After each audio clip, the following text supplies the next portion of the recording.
my name is Phelan Beckin, the rabbi from another planet. Please like, share, and subscribe, and ring that little bell. Where's that little bell? Bell up there, I think it is, to be notified when new videos drop. And I just had an idea, an idea which I didn't think could be done. I thought, okay, how to fix the Terminator franchise, which is pretty much dead. It's never going to be fixed, and they may keep on putting out some really tired movies, and then occasionally put out a very expensive tired movie, but it's never going to be. And the problem with Terminator is this: the Terminator franchise. The original Terminator in, what was it, 84, 83, 84, was a story. Was a story with a beginning, middle, and end, which James Cameron wrote. I mean, it was basically inspired. He said he had a fever dream about the exoskeleton walking out the flame. He wrote a story around that. And again, had a beginning, middle, and end. And there really wasn't anything else to say about it. And the more you do say about it, the more it detracts from the mystery of it and makes it more dark, which is exactly what's happened.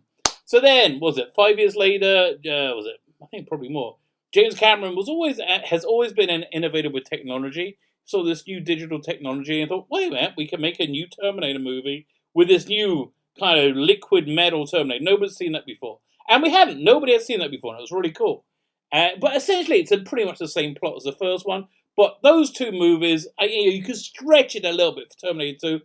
Those two movies are it. It's done and dusted. There's nothing else to do. And the only thing to really do at that point is to move into the future, which didn't happen. You know, the dark fate future, which I sorry to reference the dark fate name. Yeah, okay, so then you had Terminator 3. It's kind of like a rehash, done again, nothing interesting. And it's always, not James Cameron, it was distinctly lower quality.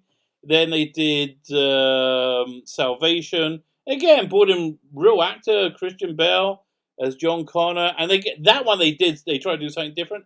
Just didn't really work, wasn't very good enough.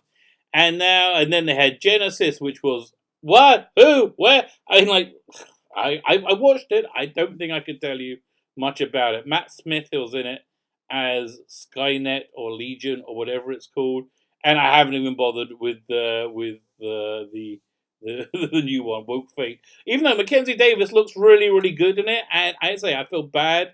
She's going to be getting a lot of roles because she has the progressive creative communities approved female body type, so she's going to get a lot. And she actually has to be a really good actress. I mean, she was good in, what was I saying? Sorry, *Halt and Catch Fire*, which she was very good in that. She was captivating in that, and also she was good in that little scene in *Blade Runner*.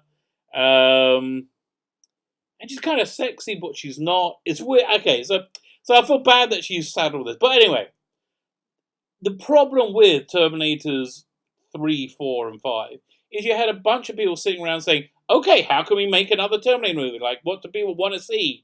And they keep trying to work out where to. So here's what I'm going to suggest. A story. A story with a beginning, middle, and end. Not an episode in a franchise. A story. And here's what you could really do. Somehow have Arnold Schwarzenegger was a Terminator that was sent back, and he was whatever. It doesn't really matter his origins. I can work. Honestly, I know it sounds like a massive plot, but you can work it out. But essentially, have it set in like a post-apocalyptic world where Judgement Day has come, and he's a good robot now. He's a good Terminator, and he's got his mission is to try and get through to somewhere.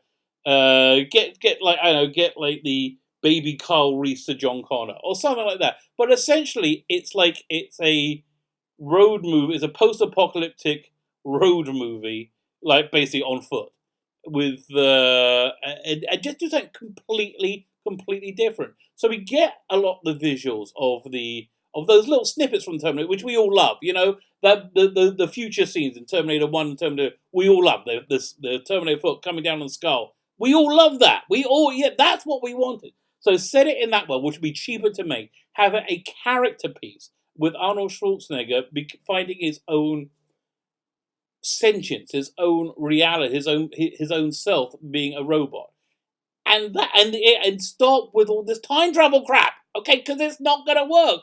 It's not going to work. Just sit down and write a freaking story. Okay, by the way, I just worked out how it can work out. He was a backup Terminator sent back and he was there during the during the nuclear the Holocaust and survived it. And after that, he altered his programming or somehow and started to become self-aware and decided he needed to assist. Oh no, even better. You know what? He could see that Carl. He survived. He knows. He sees Carl. Baby Carl Reese is going to be killed. He knows that Carl Reese needs to come back for their timeline to be thing. So it's his job to protect this baby Carl Reese and get it to John Connor. And through that, he discovers his own sentience and his own humanity. That is how you rescue the Terminator franchise. Do a small, low-budget character movie set in a cheaply achievable post-apocalyptic world. Arnold Schwarzenegger basically trudging along on burnt roads and burnt forests. That's a movie I would actually kind of like to see. That's a Terminator movie that would get me into the cinema to watch it, which is never going to happen, which is a real shame. I might do it as a comic book, you know. I'll toy around with the idea. My name's Phila Beckin, the rabbi from the planet. Please like, share, and subscribe. Ring the little bell so you're notified when new videos drop, and let me know what you think.